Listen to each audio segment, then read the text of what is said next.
And I'm Brianna Diaz. Welcome back to WC News. Let's catch you up on the latest news involving Winston Churchill. Coming to you live from Great Britain with Winston Churchill is Khalil Jones from WC News.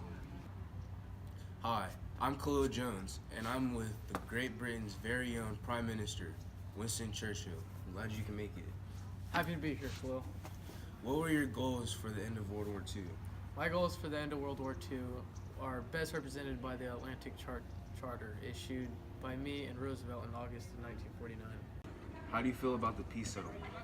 There was never an official peace settlement among all the warring parties. Rather, there were individual treaties. The U.S., France, and Great Britain eventually combined their German occupation zones to form the German Federal Republic. What were your hopes for the United Nations when it was established for the war? My hope for the United Nations when it was established after the war was that it would prevent future wars through a Secretary Council with 5 permanent members.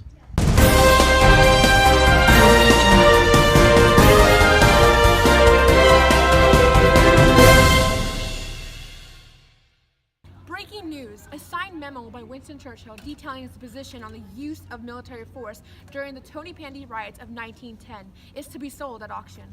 Just earlier this morning, there have been reports of riot troops were just sent out onto streets to controlling the strikers who wrecked town center shops and miners' owners' property. Live from Topani Square with strikers is Julia Pontano with WC News. I'm here live in Tony Pandy Square in the riot. Let's ask the protesters some questions. Do you think Winston Churchill deserves to be Prime Minister? I don't think he deserves to be Prime Minister because he always wants his troops to do his dirty work. You heard it here first. Yes, and it was rumored that Churchill authorized soldiers to use ammunition. And the incident haunted Churchill for the rest of his career, and many critics saw it as an anti-trade union stance. Now we will be back after these short commercial breaks. I'm Nita, and we are bringing you to our latest design, your very own Iron Curtain. As you can see, it blocks the sun and other things, even the stalkers that lurk through the window. The price is $19.99. Hi, are you interested in purchasing your very own handmade painting by Winston Churchill himself? Then call right now at 1-800-555-7255. And don't wait too long because then you could get your very own free frame. And we are back from break. Last night, WC met with Franklin Roosevelt in Casablanca, Morocco, in the final days of the Casablanca Conference. The first day of the conference started 10 days ago. Now, recapping all the information is our reporter, Julia Pontano in Morocco. I'm live in Morocco at the Anfa Hotel with exclusive news from the Casablanca Conference. It was said Joseph Stalin was invited, but he couldn't attend. The two leaders focused on coordinating an allied military strategy against the Axis powers. They decided that they would first concentrate on the Mediterranean by launching an invasion of Sicily to knock out Italy out of the war. Also, they agreed to strengthen their bombing campaign against Germany. Finally, the leaders agreed on a military effort to eject Japan from New Guinea and to open up new supply lines to China through Japanese-occupied Burma. Ladies and gentlemen, the United States stands at this time at the pinnacle of world power. Opportunity is here and now, clear and shining for both our countries. Here's the message of the British and American peoples to mankind. Let us preach what we practice, let us practice what we preach. There is the path of wisdom. Prevention is better than the cure.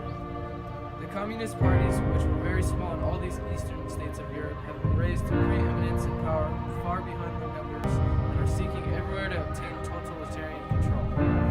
The safety of the world, ladies and gentlemen, requires a new unity in Europe, which no nation should be permanently outcast.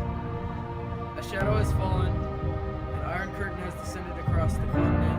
Behind that line lie all the capitals of Central and Eastern Europe. I will not lose faith now. Now, back at the studio, we will talk to Annalisa about Winston Churchill's most famous speeches.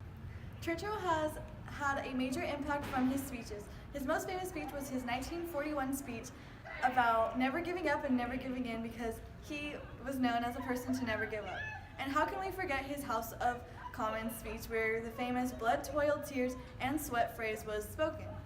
When the Normandy invasion started, he created his We Shall Fight on the Beaches speech, speaking about his army at the French islands. And lastly, his wartime speech of 1940 called Never Was So Much Owed by So Many to So Few. Back to you.